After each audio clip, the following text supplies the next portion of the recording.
Une histoire abracadabrante. Une femme est morte quand son conjoint s'est amusé à jouer au lancer du couteau. Mais il manquait de précision. Il visait une pomme sur la tête de la victime. C'est son cœur qui l'a frappé. Et il dit que c'est un accident causé par un trop-plein d'alcool. Ça prenait un coup assez fort, mais la famille de sa victime ne croit pas nécessairement à cette version-là. J'en parle avec la fille d'André Gagné, Nadia Lafontaine, qui est avec son conjoint, donc le gendre de la victime, M. Roger Normandin. Bonsoir à vous deux. Bonsoir. Je vais commencer avec Nadia. Vous retenez pas, le gars a plaidé coupable, puis vous retenez pas cette version des faits-là. Alors, rappelez-nous grosso modo ce qui s'est passé, lui. Bon, qu'est-ce qui s'est passé? Oui. Vous voulez dire... Qu'est-ce qui s'est passé le soir où votre mère a perdu la vie? Bon.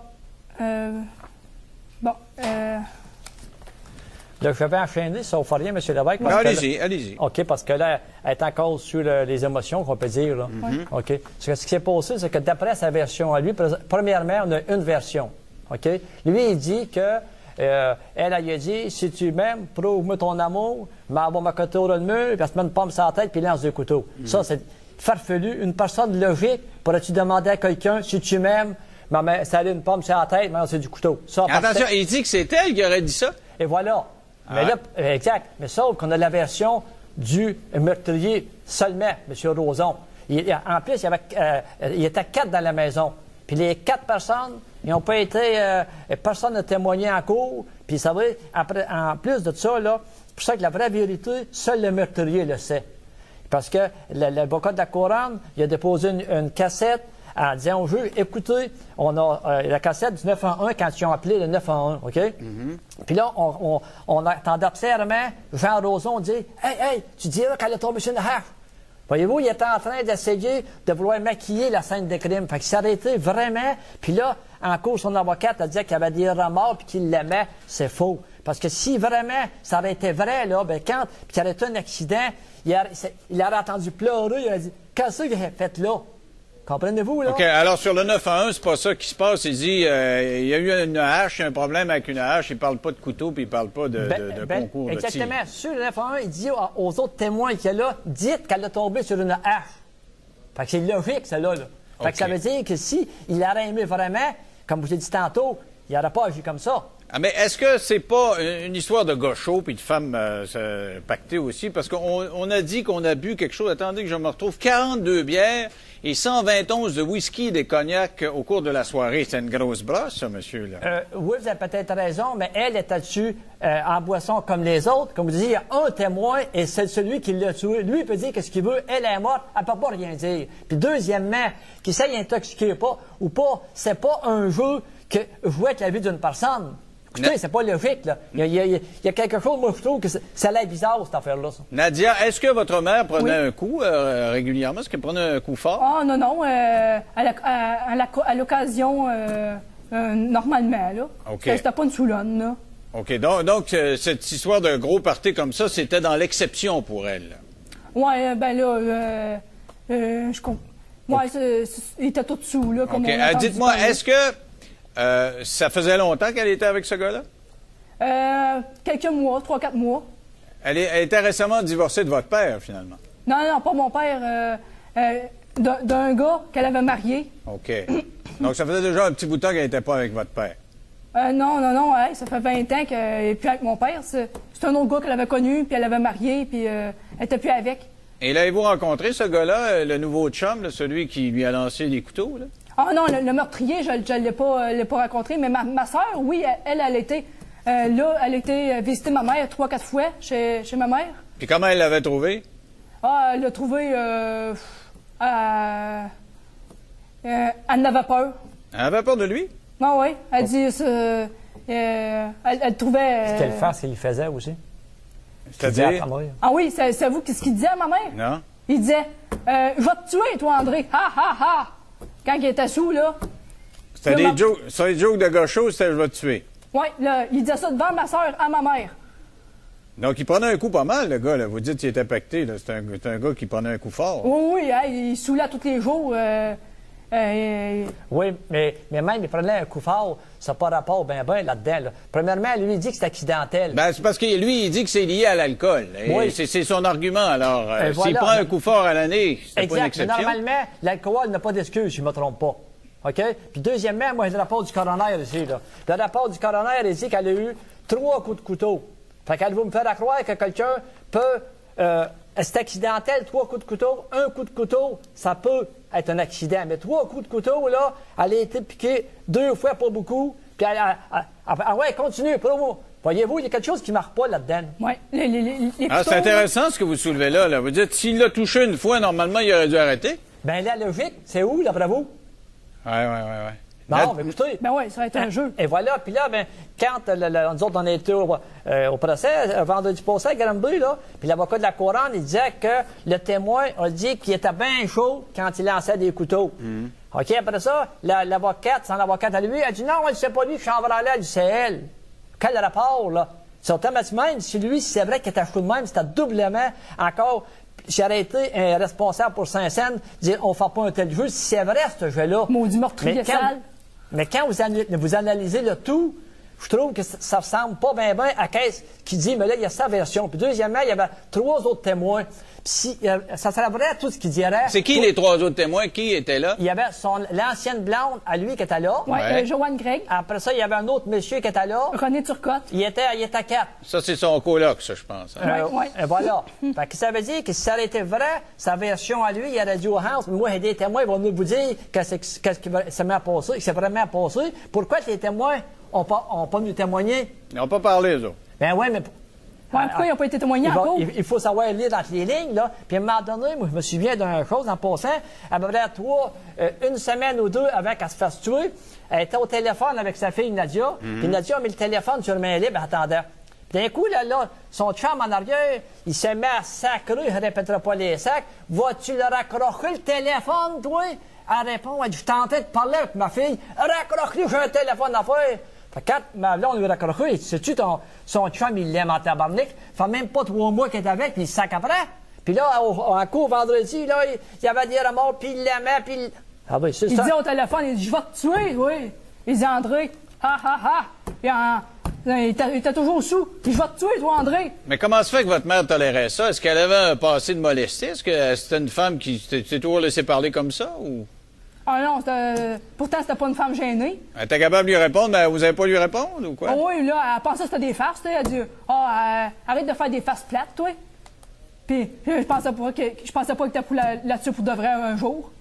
OK, mais j'en reviens à ce que vous disiez tantôt, M. Normandin, là. Ils sont les 4, ils prennent un coup, puis d'après la version du gars en question, c'est la femme, donc votre mère, la victime, qui dit « On joue-tu à lancer des couteaux? » Ma belle-mère, oui, c'est ça. D'après la version de celui qui l'a tué, le tueur, le meurtrier, c'est sa version lui, mais les autres, personne n'a corroboré ça. Parce que ça, vous dites, moi, du commencement, moi, je ne veux pas, vous savez, là, faire attention aussi à nos paroles, que ce qu'on dit, là, c'est que, depuis le début, moi, j'ai dit à l'avocat de la couronne que ce dossier-là, je trouve ça bien drôle. Puis même, j'ai montré le rapport du coroner à 2 policiers, puis j'ai dit ça, qu'il était accusé d'homicide criminel, mais c'est accidentel, ils regardent ça, ils se sont regardés, tous les 2. Ils ont dit, c'est quoi le nom des policiers? Ben, j'ai dit, on avait une autre feuille, là, je sais pas. Peut-être là, ils ont dit, ça va, ils ont dit, ouais. Et c'est-tu correct? C'est pour ça, c'est une histoire, je trouve, qui n'a pas de sens. Mais on m'a dit qu'on soutenait que lui, il s'amusait à faire ça, lancer des couteaux. C'était un loisir. Depuis qu'il était adolescent, il s'amusait à faire ça. Est-ce que c'est le cas? Bon, mais c'est encore qui dit. Puis peu importe, que ça soit le cas, que ça soit pas le cas, on ne joue pas avec la vie d'une personne. Puis moi, là-dedans, ce que je trouve vraiment, c'est juste ma belle-mère, mais ça m'affecte d'un côté, puis il faudrait que la justice soit rendue là-dedans. Parce que son avocate a demandé sa sentence dans la collectivité. L'autre, l'avocat de la couronne, lui dit que selon la loi du Code criminel, c'est à perpétuité, mais il n'y a pas de minimum. Mais je vous suggère au moins 4 ans. OK. Alors, si vous voulez, on va faire une pause. Pour retour, on va parler des sentences potentielles. Puis on va parler, Nadia, du fait que vous avez pris la parole là, en cours, ce qui n'est pas rien. Donc, on se retrouve dans 3 minutes. Parfait.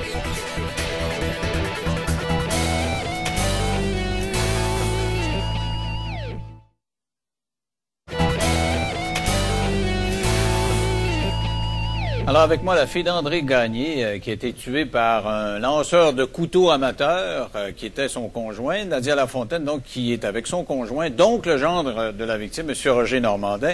Alors, avant d'aller à la pause, je disais, Nadia, vous avez pris la parole en cours, ce qui est un privilège. Qu'est-ce que vous avez dit au juge? Moi, j'ai dit que j'ai bien de la misère à vivre avec la mort de ma mère. Puis ma grand-mère, sa santé s'est détériorée. Ma petite nièce de 6 ans, elle veut revoir sa grand-mère, puis là, comment expliquer ça à un enfant de 6 ans? Puis là, elle dit, ma grand-mère vient plus me voir, puis je m'ennuie de ma grand-mère, je veux voir ma grand-mère, puis là... Donc, ça a été un gros drame pour tout le monde, là. Oui, ma grand-mère, là, elle est tout le temps rendue à l'hôpital, elle prend des pelules, puis c'est une grosse perte pour sa fille, puis nous autres aussi, pour moi aussi, une grosse perte pour moi, ma mère, tu sais. Puis ma mère, dans la vie, c'est un maudit meurtrier sale, là, il mérite la prison à vie. Puis vous prenez ça comment, là? C'est bien beau les autres, là, mais vous? Moi? Ouais, comment vous prenez ça? Ben, moi, puis ouais, ma mère, j'en veux au meurtrier comme ça se peut pas. Vous avez de la colère, on la sent, la colère. Il y a beaucoup de colère en dedans. Oui, oui. Parlons me sens perdu, me sens... puis ma mère, là... Vous l'avez appris comment, son décès? Parce que c'est tellement bizarre comme décès, là, et vous n'avez pas appris ça aux nouvelles à la TV. Qui vous a expliqué ce qui s'est passé, là? C'est la police qui s'est rendue chez nous, chez mon père, puis il a dit ça à ma soeur. Puis là, ma soeur m'a appelé. C'est l'ancienne blonde du